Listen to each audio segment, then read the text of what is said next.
오늘 우리가 가질 하나님 말씀 마태복음 16장입니다. 마태복음 16장 13절에서 19절까지 신약성경 27페이지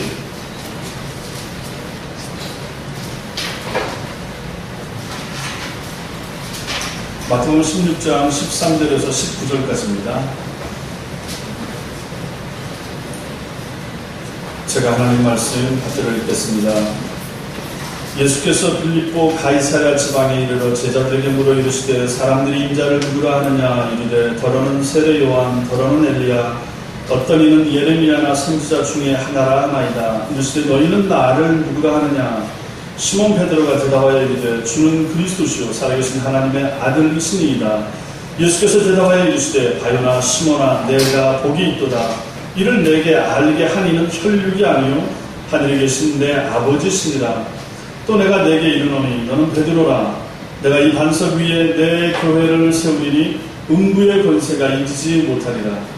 내가 천국 열쇠를 내게 주리니 내가 땅에서 무엇이든지 매면 하늘에서도 매일 것이요 내가 땅에서 무엇이든지 풀면 하늘에서도 풀리리라 하시고.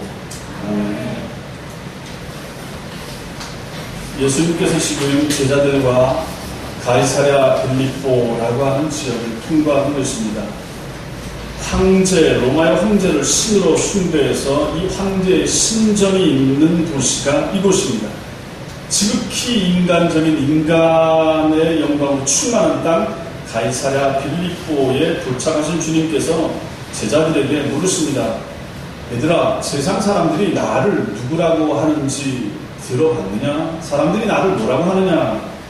그랬더니 제자들이 사람들이 예수님을 세례 요한 아닌가 이렇게 말합니다. 또 어떤 사람들은 구약의 선지자인 엘리야가 살아서 다시 하늘에서 내려온 것이 아닌가 이렇게 말합니다. 혹은 예레미야나 선지자 중에 한 사람으로 알고들 있습니다. 이렇게 대답합니다. 그러자 주님께서는 그래 좋다. 사람들은 그렇게 나에 대해서 얘기하는데 그럼 너희는 나를 누구라고 하느냐 하고 물으셨습니다. 이게 중요한 거죠. 이 질문에 예수님의 수제자 베드로가 대답합니다. 주는 그리스도시요 살아계신 하나님의 아들이십니다 고 말합니다. 거대한 황제의 신전이 그 위용을 자랑하는 황제의 땅에서 지금 예수님은 갈릴리에서 온 빈민 거지의 모습을 하고 서 계신 것입니다. 그렇지 않겠습니까? 샌달에 그 유대인들이 입는 옷에 먼 거리를 왔다 갔다 하시면서 먼지 있는 그러한 땅을 다니시면서 복음 전하고 사람들 고치고 하신 분께서 뭐 두 번 옷이 있으셨겠습니까? 뭘 크게 가지셨겠습니까? 얼마나 잘 꾸미셨겠습니까? 그러한 상거지의 모습을 하고 있을 수도 있었던 그 예수님을 향해서 베드로가 주는 그리스도시요 살아계신 하나님의 아들이십니다 라고 대답을 했던 것입니다. 이 대답을 들으신 주님께서 17절에 있는데도 대로 바요나 시몬아 내가 복이 있도다. 이를 내게 알게 하니는 혈육이 아니요 하늘에 계신 내 아버지시니라. 또 내가 내게 이르노니 너는 베드로라. 내가 이 반석 위에 내 교회를 세우리니 음부의 권세가 이기지 못하리라 라고 아주 칭찬하시면서 극찬하시면서 주님께서 선언하시는 내용이 바로 오늘 본문의 배경이 되는 것입니다. 그러면 오늘 우리가 볼 이 말씀의 핵심이 뭡니까? 그것은 내가 이 반석 위에 내 교회를 세우겠다라는 것입니다. 마태, 마가, 누가, 요한복음 이 복음서에서는 오늘 이 본문 말고 마태복음 18장 17절에서만 교회라고 하는 단어가 또 한 번 사용되고 있을 뿐입니다. 우리 주님께서 이곳에 처음으로 교회라고 하는 단어를 친히 사용하신 것입니다. 이때로부터 1년도 채 지나지 않아서 마가의 다락방에 모인 120명에게 성령이 임하심으로 말미암아 본격적인 신약 교회가 거기서 탄생하고 그래서 그 교회가 오늘날 여기 우리 시대까지 이루고 있는 것입니다. 이제 그때로부터 지금까지 2000년의 시간이 흘렀습니다. 2013년입니다.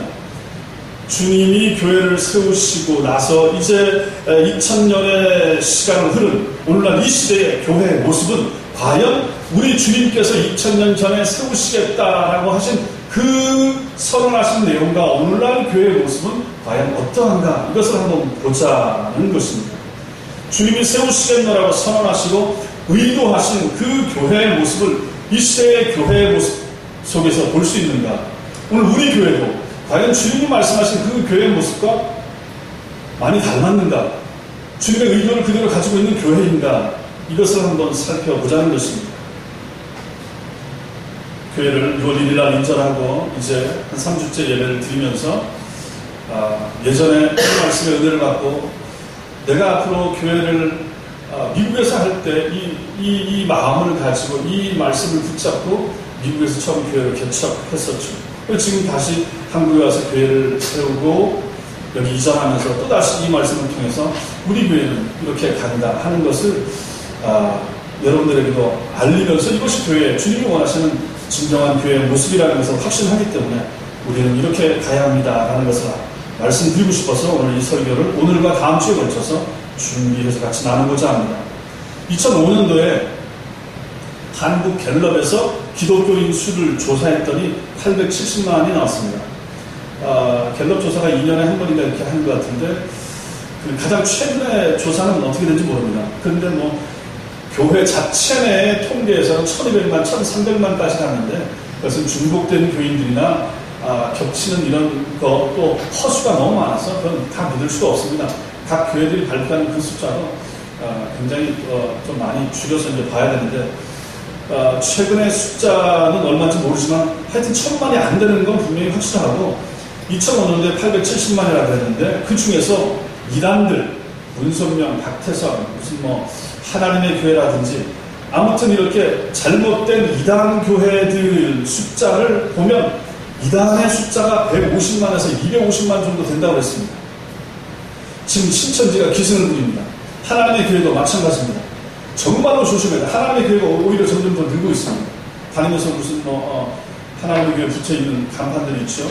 인천교회, 서울교회 그런 교회들 다 마찬가지입니다. 신천지는 교회노하게 대한예수교회 장로회하고 하면서 자기를 속이고 하니까 또 알 수도 없죠. 아무튼 그러한 이단들, 그 사람들은 14만 4천 채운다고 하고 하나님의 교회는 지금 20만 30만 넘는다고 하고 신천지도 지금 10만 훨씬 넘었다고 하는데 이러한 이단들 다 포함하면 이단들이 150만에서 250만 정도 된다고 합니다. 그러면 870만에서 150만, 250만 빼면 순수한 기독교 인구가 이거 얼마나 적은 겁니까? 근데 통계에 의하면 2060년에 되면 순수한 기독교 인구가 300만 이하로 줄어든다고 합니다. 통계에 의하면. 왜냐하면 지금도 이제 줄고 있기 때문에 아이들이 덜 낳죠. 이제 점점 개인주의적인 성향이 점점 자라가면서 아이들을 덜 낳고 교회 잘 안 가고 복음 확률이 점점 떨어지고 중학생, 고등학생, 대학생 때 우리가 복음을 전해서 학교 앞에 가서 전혀 예수 안 믿는 아이에게 복음을 전해서 그 아이가 예수 믿게 될 확률이 지금 통계에서 6% 정도밖에 안 된다고 합니다. 초등학교 다니는 아이들은 그나마 좀 더 순수해서 36%. 애들은 일단 먹을 거 주고 이렇게 잘하고 하면 데리고 오면 그래도 교회에 들어와서 이 아이가 예수 믿을 확률이 36% 되는데 중학생만 돼도 약간 머리가 커지고 해도 이제 그것이 한 자릿수로 떨어지는 이러한 시대를 우리가 살고 있다. 점점 나이 드신 분들을 이제 예수 믿던 분들 돌아가시고 이 아이들이 점점 자라고 나면 기독교는 점점 줄어들고 2060년이 되면 300만 이하로 줄어들게 된다. 불교 인구는 1000만이 넘고 카톨릭 인구는 지금 500만이 다다르고 있는데 기독교만 준다라는 것이 통계가 나오고 있는 것입니다. 오늘 우리 교회를 봐도요. 73%의 교인들이 주일날 오전 예배만 출석한다고 합니다.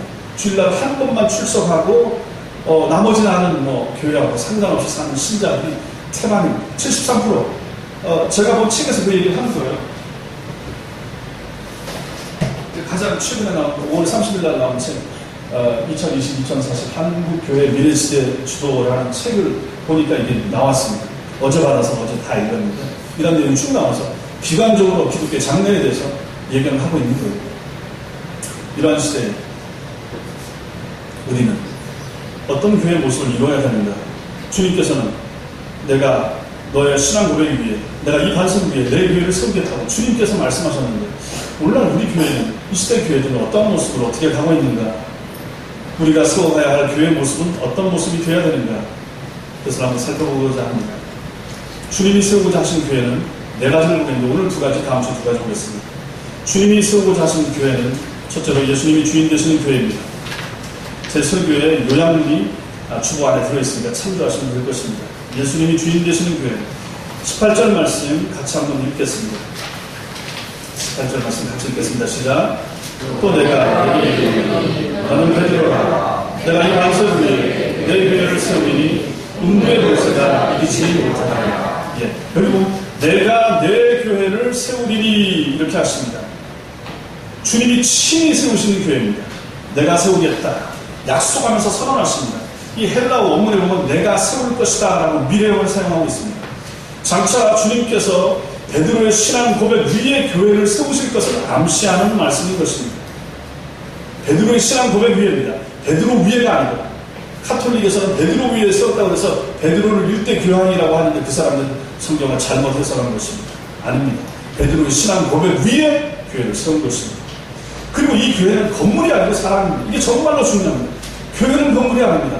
지금 여기 열린문 교회에는 사실상 여기 있는 사람들이 교회지 이 건물 이거 몇 평 뭐 저희가 분양받아서 여기 왔지만 65평 이 안에 평수야 뭐 한 25평 되겠습니까? 이 건물이 교회가 아니란 얘기입니다. 사람이 교회입니다. 이 속에 있는 사람 거듭난 신자들 한 사람 한 사람이 모이는 모임이 교회인 것입니다. 이것이 에클레시아 교회입니다.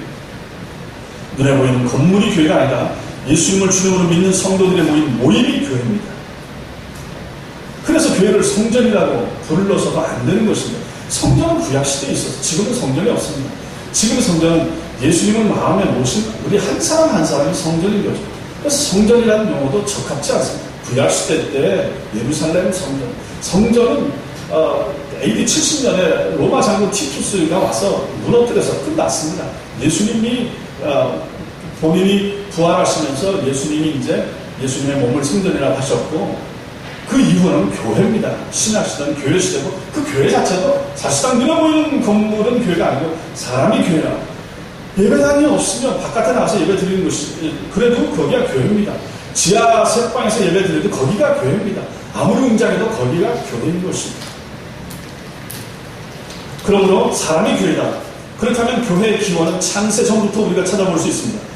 에베소서 1장 3절에 보면 곧 창세전에 그리스도 안에서 우리를 택하사 우리로 살아가면서 그 앞에 거룩하고 흠이 없게 하시려고 그 기쁘신 뜻대로 우리를 예정하사 이 말씀이 나옵니다. 즉 창세전에 택함을 받은 사람들 그 사람들이 교회라는 것입니다. 그 창세전에 택함 받은 사람들이 시간세상으로 여러분들이 1950 몇 년, 60 몇 년, 70 몇 년, 80 몇 년에 이 땅에 태어나셔서 어느 순간 예수 믿고 회심하고 교회로 들어왔을 때 그 사람이 교회가 된다. 그 말씀인 것입니다. 구약 성경에 보면 이스라엘 무리는 광야 교회로 불리면서 장차 주님이 세우실 신학교회의 예표가 되었었고 공식적으로 교회가 이 땅에 세워진 것은 아까 말씀드린 것처럼 오순절날에 성령이 120명 모여있는 마가의 다락방에 임했을 때 거기서부터 신학교회가 시작된 것입니다. 이 교회를 세우신 분이 누굽니까? 예수님이시고 예수께서 이 땅에 오셔서 죽으시고 부활하시고 승천하시고 가시면서 보혜사 성령 보내시겠다. 그래서 성령이 오셨죠. 50일 만에 오셨죠. 그 성령이 오셔서 우리에게 믿음 주시고 그 믿음 가진 사람들이 모인 그 모임이 뭡니까? 이게 교회라 그 말입니다. 그렇다면 교회는 누가 세웠습니까? 예수님이 세우신 것입니다. 사도행전 2장 47절에 주께서 구원받는 사람을 날마다 더하게 하시니라. 주님께서 구원받는 교회 나가는 사람들을 날마다 더하게 하신다. 교회를 누가 세우십니까? 주님이 세우십니다. 사도행전 11장 21절에도 주의 손이 그들과 함께 하시면 수다한 사람이 믿고 주께 돌아오더라. 주의 손이 그들과 함께 하심에 수다한 사람이 믿고 주께 돌아오더라. 구원받는 사람들을 더하게 하시고 교회에 사람을 보내서 교회가 성장하게 하시고 이 모든 일은 누가 하시는가? 예수님이 하신다. 그 말입니다. 그래서 교회의 부흥과 성장은 전적으로 하나님의 손에 달린 것입니다. 이것은 사실상 제가 제일 많이 기억해야 되는 것이죠. 사람의 방법으로 뭘 하려고 하는 것이 아니라 하나님이 보내주셔야만 되는 것이고 하나님의 방법 안에서만 하는 것이 주님이 원하시는 교회 성장의 방법이라는 것입니다. 즉 교회는 주님이 세우시는 것이지 사람이 하는 일이 아닌 것이다. 교회당, 예배당, 건물은 우리가 우리 손으로 세울 수가 있지만 참된 교회인 거듭난 사람들의 모임은 주님만이 할 수 있는 것입니다. 철저하게 그렇습니다. 제가 봐도 정말 그렇습니다. 사람을 억지로 데려다가 앉혀놔도 그 사람 마음속에 믿음이 들어가게 하는 것 누가 하겠습니까? 물론 탁월하게 설교 잘하고 능력 있는 목사들 같으면 할 수 있다라고 말할 수도 있지만 근본은 그게 아닌 거죠. 아무리 훌륭한 설교가라 할지라도 그 말씀이 그 사람 마음속에서 역사에서 변화받게 만드는 것은 결국은 성령에 따른 성령께서 하시는 것입니다. 성령의 역사 안 하시면 아무도 할 수가 없는 거죠. 비록 신학교 다니는 전도사가 앞에서 설교한다 할지라도 성령께서 강력하게 역사하시면 그 떠듬떠듬 읽는 설교 원고 가운데서도 어린아이에게도 회심하는 능력이 성령을 통해서 나타날 수가 있는 것 아니겠습니까? 그럼 우리가 믿어야 되는 것이죠. 그래서 교회는 누가 세우는가? 철저하게 교회는 하나님이 세우십니다. 철저하게 교회는 주님이 세우십니다.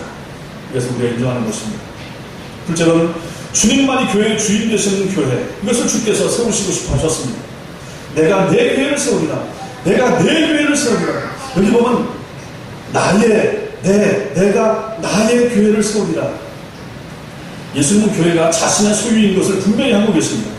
그리스도의 회중, 즉 교회는 몇 안 되는 그 평범한 사람들, 예수님의 그 정말로 시작자는 12명의 제자들, 그 중에 한 사람은 예수님을 팔았고 그 사람들을 통해서 시작됐지 않습니까? 하지만 주님께서는 그들을 보시면서 자신의 교회에 관해서 말씀하시는 것입니다. 너희 연약한 12명의 제자들은 너희는 나의 것이고 나의 속한 자들이다. 너희로 나의 교회를 만들고야 말겠다. 베드로, 네가 지금 고백하는 그 신앙 고백 위에 내가 내 교회를 시작하겠다. 주님이 말씀하신 것입니다. 주님은 교회를 자신의 것으로 만들기 위해서 그만한 희생을 치르셨습니다. 그 희생이 뭡니까? 사도행전 2장 28절에 보니까 하나님이 자기 피로 사신 교회 이렇게 말합니다. 다른 성경 사본에 보면 하나님이 주님의 피로 사신 교회 이렇게 기록되어 있습니다. 즉 하나님께서 예수를 보내시고 예수의 피를 흘려서 피의 대가로 사내신 교회, 예수의 피로 사낸 교회, 그것을 말합니다.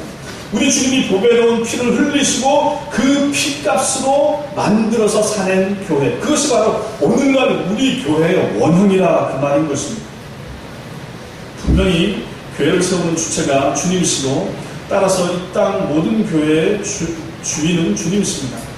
이 시대에 그걸 인정하지 않는 목사님들이나 교인들, 장로님들 있겠습니까? 당연히 주님이 교회 주인이시고 주님이 세웠습니다 라고 말을 하죠. 그러나 오늘날 우리 교회들이 현실을 보면 실제로는 그렇지 않은 경우들도 자주 보게 되는 것입니다. 어떤 교회는 교파가 주인인 교회가 있습니다. 교단에 속한 모든 교회는 그 교단의 제3자가 같습니다. 그래서 교단에서 담임 목사를 마음대로 임명하고 전출시키고 그런 시스템 이 자체도 성경적인 모습은 아닌 것 같다는 것입니다. 또 어느 교회는 교회를 개척한 담임 목사가 주인인 그러한 교회도 있을 수 있습니다. 이 교회는 제가 교회를 개척을 했습니다. 그렇다고 이 교회의 주인은 제가 절대로 아니라는 얘기입니다. 교회를 시작은 하나님께서 그런 모습으로 하셨을지 몰라도 이 교회의 주인은 주님이십니다. 제가 그것을 분명히 믿고 고백하고 앞으로도 그 마음을 가지고 살 것입니다. 사실 이 건물이 그렇게 되는 것이지 여기 있는 성도들은 또 다른 문제 아니겠습니까? 아까 말씀드린 대로 어쨌든 교회의 주인은 사람이 될 수가 없다. 담임 목사가 될 수가 없다. 또 유력한 돈 많은 장로, 탁월한 장로가 그 교회 주인이 될 수 있는가? 그것도 아니라는 얘기입니다. 그런 교회들이 오늘날 한국교회나 미국에 있는 한인교회도 마찬가지고 여러 군데에서도 봤는데 그것은 다 본질에서 빗나간 교회의 모습들인 것입니다. 그럴 수가 없습니다. 교회의 주인은 오직 예수님 외에는 그 누구도 없습니다. 그 나머지는 모두가 다 종들일 뿐입니다. 종입니다. 주님과 주님의 교회의 종으로서의 목사가 있을 뿐입니다. 종으로서의 장로가 있을 뿐입니다. 종으로서의 집사와 권사가 존재할 따름입니다. 종들은 다 같은 종입니다. 종이 서열이나 계급이 있을 수가 있습니까? 없습니다. 그렇지가 않습니다. 우리 장로의 헌법을 봐도 마찬가지고 우리가 따라가는 웨스트민스터 신앙고백서나 소유리문답, 대우리문답 이 교리서에도 보면 정확하게 나와 있어요. 근데 오늘날 많은 경우에 이 교리를 안 가르치고 또 목사님들도 여기서 따라 있기 때문에 이러한 교회의 본래적인 모습에서 따라하는 것입니다. 그래서 많이 생각해 목사가 높고 장로, 안수사, 권사 누가 이렇게 만들었습니까? 아니라는 얘기입니다. 제 스스로 제가 잘났다고 하는 얘기가 아니고 성경에 보니까 우리 헌법에 보니까 이렇게 나와 있다는 얘기입니다. 이것을 사람들이 자꾸 바꾸고 있는 것입니다. 계급으로 생각하고 서열로 생각하고 올라가는 걸로 생각하고, 그래서 화랑개혁교회 같은 데는 장로 하다가 그만두면 평신도로 가는 것입니다. 목사 하다가 목사 연기 끝나면 그냥 선거입니다. 그것도 제가 참 합당한 제도라 생각합니다. 더 이상 목사가 아닙니다. 종신직에 대한 개념이 그거 아니겠습니까? 목사, 장로, 안수해서 써왔다. 목사, 장로, 안수자, 권사, 종신직이다. 그 종신직이 뭡니까? 살아있는 동안의 종신직을 얘기하는 것이 아닙니다. 헌법을 정확히 보면 70세 은퇴할 때까지, 그때까지 그 역할을 말하는 것입니다. 은퇴하고 나면 명목상은 내 이름은 뭐 목사였으니까 뭐 불러준다 할지라도 더 이상 그 일하고는 상관이 없는 사람 아니겠습니까? 장로도 마찬가지고 권사도 마찬가지고 그 교회에 섬길 때만 거기에 해당되는 것 아니겠습니까? 이런 것을 우리가 정확히 알고 배우는 것이 필요한데, 여기서 떠나는 것이 오늘날 교회의 모습이다 그 말입니다. 천주교회는 서열이 존재합니다. 그래서 뭐 교황 추기하고 뭐 대주교 추기하면서 있죠. 그게 잘못된 거 아니겠습니까? 이 종교개혁의 잘못된 모순을 깨고 엎어서 우리는 다르게 하자 하고 일어나는 것이 우리 개신교회, 프로테스탄트 교회 아닙니까? 그런데도 오늘날 우리에게 또 그러한 서열적인 모습이 들어오고 있는 것은 분명히 잘못된 모습이라 그 말입니다. 개혁된 교회들 안에서는 직분이 역할 차이를 말하는 것이 높고 낮음의 차이가 아니라는 얘기입니다.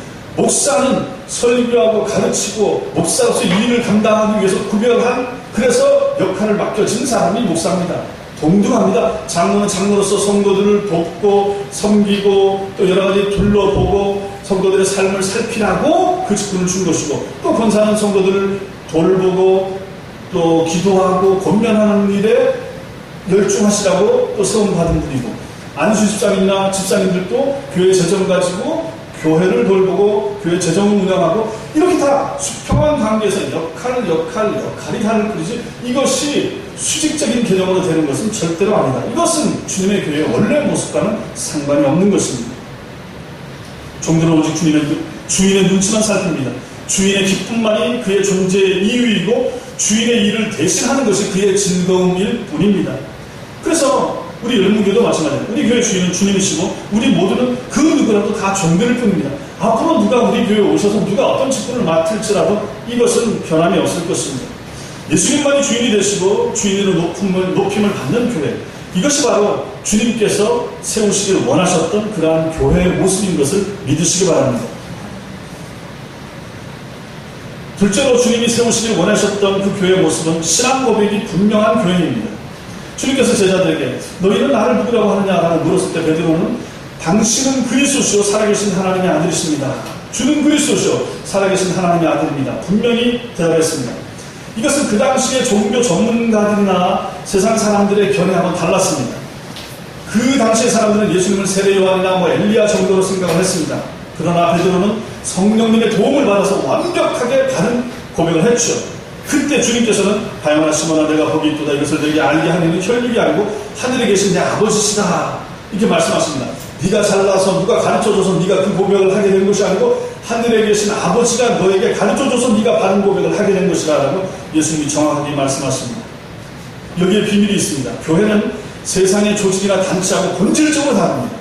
세상의 무슨 법인이라든지 세상의 어떤 기구를 하든지 무슨 국회 모임이라든지 동창회 조직이라든지 무슨 조기축구의 모임, 이것들하고 본질적으로 다르다.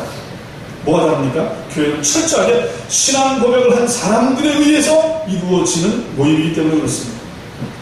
그래서 자꾸 말씀드리지만 교회는 건물이 아니고 제도도 아니고 교파도 아니고 바로 사람이라는 것입니다. 자기 입술로 자기의 믿음을 고백한 사람들의 모임, 그것이 바로 교회입니다. 그렇다면 이 고백이 중요하다. 그럼 이 고백, 어떤 고백이 되어야 됩니까? 먼저는 예수가 그리스도라는 고백이 필요합니다. 원문에 보면 주가 아니고 당신으로 되어 있습니다. 당신은 그리스도시요. 베드로가 자기 앞에 서 있는 초라한 행색을 하고 있는 예수를 향해서 당신은 그리스도시요 이렇게 고백합니다. 이 고백이 왜 중요합니까? 예수를 그리스도로 고백했기 때문에 중요합니다. 우리가 예수님을 예수 그리스도 이렇게 부릅니다. 예수님의 이름이 예수 그리스도, 예수님의 풀네임이 예수 그리스도, 이게 아닙니다. 성이 예수고 이름이 그리스도, 이게 아니라는 말입니다. 잘 아시는 대로 그리스도는 그분의 직함입니다. 다른 말로 하면 그리스도는 그분의 하신 일, 주된 역할을 말합니다. 제가 우선동 목사입니다. 제 이름은 우선동이고 뒤에 목사는 제 직함, 제가 하는 일이 뭔가 그겁니다. 만약에 뭐 이명박 장로는 이명박은 이름이고 장로는 그분이 교회에서 어떤 역할을 하는가 그것을 말하는 것입니다. 예수 그리스도, 예수가 그분의 이름이고 이분이 하시는 일이 그리스도, 그 말인 것입니다. 그리스도는 기름 부음 받은 자, 히브리 말로 메시아를 말합니다. 메시아가 그리스도고 그리스도는 기름 부음 받은 자. 구약시대에서 기름 부음 받는다라고 하는 것은 특별한 역할을 맡길 때 기름을 발라서 세웁니다. 왕, 제사장, 선지자에게 구별해서 당신은 그 일만을 위해서 하십시오 하고 기름 부어서 어떤 역할을 맡기는 것입니다. 왕과 제사장과 선지자로서 참 구원자의 역할을 감당하실 우리 주님 예수님의 직분이 바로 그리스도인 것입니다. 그렇다면 지금 베드로는 자기들과 함께 먹고 함께 말하고 함께 자기도 하고 때로는 예수님도 배설을 하기도 하셨을 그 인간 예수를 보면서 하나님이 보내신, 당신은 하나님이 보내신 그리스도십니다 하고 고백을 하고 있는 것입니다. 예수가 그리스도, 이것은 바로 여러분과 저의 가장 기초적인 신앙 고백의 첫걸음이 되는 것입니다. 예수가 그리스도, 예수가 메시아입니다. 예수가 나의 구세주입니다. 나의 왕은 오직 주님 한 분뿐입니다. 이러한 고백이 되는 것입니다. 그러므로 크리스천들은 예수를 그리스도라고 하는, 예수는 세계 4대 성인 중에 한 분이라고 많은 사람들이 얘기하지만 여러분과 저에게로서는 예수가 누구냐? 그분은 그리스도이십니다라고 고백할 때 그 사람은 신자라는 얘기입니다. 그냥 예수님은 탁월한 어떤 이스라엘의 뛰어난 옛날 성인 중에 한 사람입니다. 그러면 그분은 아직 신자가 아닌 것이죠. 근데 여러분과 제가 예수 2000년 전 우리 땅 사람도 아니고 남의 나라 땅에 살았던 그 초라한 행색에 33살에 일찍 죽어버린 그 실패한 반란자 같은 그 예수 그리스도의 모습 속에서 여러분과 저는 그분을, 그 예수를 그리스도십니다, 메시아십니다 라고 고백한다면 그 사람은 신자라는 것입니다. 그래서 주님이 세우신, 그리고 세우실 교회의 진정한 회원들은 먼저 이 고백부터 있어야 되는 것입니다. 정확한 이 고백이 있어야 그 사람은 참 신자가 됩니다. 그래서 우리 교회에서는 앞으로도 세례를 정확히 줄 것입니다. 아무나 세례를 주는 것이 아니고 그분이 와서 얼마 안 됐다 할지라도 2달, 3달 만에라도 초신자가 예수를 성경을 통해서 저와 함께 공부를 하면서 예수를 주로 고백하고 자기의 삶을 그분에게 맡기겠다, 그분을 주인으로 인정하겠다, 마음속에 모셔드리겠다 하면 그분은 세례를 줄 것입니다. 그리고 그분이 만약에 오셔서 2년 되고 5년 되고 10년이 돼도 아직도 그것을 기다린다면 그 사람 세례 줄 수가 없습니다. 세례를 못 받게 되면 그 사람은 정식 회원도 될 수가 없습니다. 세례를 못 받게 되면 정식 회원도 안 되고 교회에서 일들도 맡길 수가 없습니다. 교회는 세상의 다른 모임하고 다르지 않습니까? 인간관계가 좋다고 해서, 돈이 많다고 해서 그 사람에게 일을 맡길 것입니까? 아닌 것이죠. 그 기본이 뭡니까? 예수가 그리스도십니다 라고 고백하는 거기서부터 이 사람은 우리와 저와 동류의 사람이 되는 것입니다. 그 전까지는 사단에게 속해 있고, 그 전까지는 마귀에게 속해 있었는데, 그 전까지는 예수하고 전혀 상관이 없는 사람이었었는데, 교회에 와서 성경을 듣고 성경을 배우다가 예수가 믿어지고 그 예수가 그리스도십니다라고 고백하게 될 때, 그때 그분은 저와 또 여기에 있는 믿는 사람들과 똑같은 신앙을 가진 그러한 사람이 되는 것이고, 그때 그 사람은 정식 우리의 멤버가 될 수 있는 것입니다. 그래서 이 고백이 중요하다. 예수는 그리스도라. 교회 안에도 예수가 그리스도라고 고백하지 못하는데, 고백하지 않는데, 그럼에도 불구하고 일을 맡아서 하는 사람들이 꽤 많다 하는 것을 보면서 안타까워하는 것입니다. 그래서는 안 됩니다. 그래서는 참된 교회가 될 수 없습니다. 그리고 신앙 고백이 분명하다 할 때 그것은 예수는 하나님의 아들이라고 고백하는 것을 말합니다. 베드로 앞에 초라한 행색을 하고 서 계신 그 인간 예수가 바로 살아계신 하나님의 아들이라, 주는 그리스도시라 고백하고 당신은 살아계신 하나님의 아들이라 고백하고 있습니다. 이방의 죽은 신들과 대조되면서 홀로 영원토록 자존하시는, 영화로 오시고 모든 생명의 근원이 되시는 분, 그래서 그분은 당신은 과거이고 현재이며 또 미래이신 분, 바로 예수님이시다 라고 고백하는 것이 당신은 하나님의 아들이다 고백하는 그 말 속에 들어있는 것입니다. 세상을 만드실 때도 주님이 거기 함께 계셨습니다. 2000년의 시간이 흘렀어도 주님 그때 계셨고, 지금 이 시대에도 우리 주님 계시고 앞으로도 계실 것이다 라는 것이 바로 당신은 하나님의 아들이십니다. 하나님만 그게 가능하지 않습니까? 하나님만 이 영원부터 계셨고 영원 후에도 계실 거 아닙니까? 그것을 고백하는 것이 바로 베드로의 이 신앙 고백이 되는 것입니다. 베드로의 이 신앙 고백을 들으시는 초라한 행색에 그분이 바로 살아계신 하나님의 아들이다. 이게 말이 됩니까? 그러니까 사람들이 안 믿는 거죠. 어떻게 신이 사람의 모습을 입고 오느냐. 이걸 가지고 만들어낸 게 그리스 신앙에서 로마 신화에서는 신들을 사람 모양으로 만들어가지고 신들도 사랑도 하고 무슨 싸움도 하고 하는 그런 모습으로 만들었지만 이러한 잡신들 말고 그 신화 속에 나오는 신들 말고 우리 성경에서 말하는 이 신은 창세전부터 계셨는데 그분이 삼위 하나님으로 계셨는데 제2위 되신 예수님께서 어느 날 이 땅에 사람의 몸을 입고 오셨다. 사람의 몸을 입고 오셔서 30년 40년 동안은 조용하셨다가 3년 동안 어느 날 갑자기 나오셔서 회개하라 독사의 자식들아 말씀하시면서 그때부터 본격적으로 복음을 증거하시고 딱 3년 계시고 딱 12명의 제자를 만드시고 잡히시고 죽으시고 가셨다. 그런데 이분이 바로 오늘 성경을 통해서 이분이 하나님이시다. 이것을 믿는 거예요. 이게 얼마나 중요한 이게 믿어집니까? 안 믿어지는 거지. 근데 성경의 내용이 이게 아니겠습니까? 구약 성경 전체는 다 예수께서 오실 것이다. 신약 성경은 예수가 오셨다. 그리고 다시 재림하실 것이다. 이 내용 전체가 이 두꺼운 성경 속에 들어있는 핵심 메시지 아닙니까? 예수가 구세주고 예수가 그리스도고 예수가 하나님의 아들이고 이 내용을 성경 66권이 기록하고 있는 것입니다. 오늘 이 시간에도 우리와 함께 하시면서 우리의 예배와 경배를 받으신 주님이 바로 살아계신 하나님의 아들이신 것입니다. 하나님이 안 보입니다. 영이시기 때문에 안 보입니다. 그런데 하나님이 살아계시다라고 믿으니까 또 믿는 사람들이 믿고자 하는 분들이 오늘 여기 와서 앉아 계신 거 아닙니까? 이 시간에 다른 데 계실 수 있는데 더 편한 시간, 더 즐거운 시간에 쇼핑을 한다든지 더 나은 시간에 계실 수 있는데 이 불편하고 더 안락하거나 좋지도 않은 장소에 오셔서 그래도 여러분들은 하나님을 아시고 믿으시고 또 믿고자 하시고 하는 분들이 오셨다라는 것입니다. 그렇다면 우리가 인정해야 될 것, 하나님이 살아계시다. 우리가 이 세상을 떠날 때 우리의 손을 붙잡고 영생의 문으로 인도하실 분이 바로 살아계신 하나님의 아들이신 것입니다. 이것을 여러분과 제가 믿어야 되는 거예요. 이 시대에 이 21세기 이 과학 문명이 발달한 시대는 안 보이는 거 안 믿습니다. 보이는 것만 믿습니다. 이해되는 것만 믿습니다. 손에 잡히는 것만 확실하다라고 합니다. 경험되고 또 이해되는 것만 믿으려고 하는 시대로 우리가 삽니다. 그러나 믿어지지 않는 그런 영적인 세계가 분명히 있다라고 성경이 끊임없이 우리에게 얘기하지 않습니까?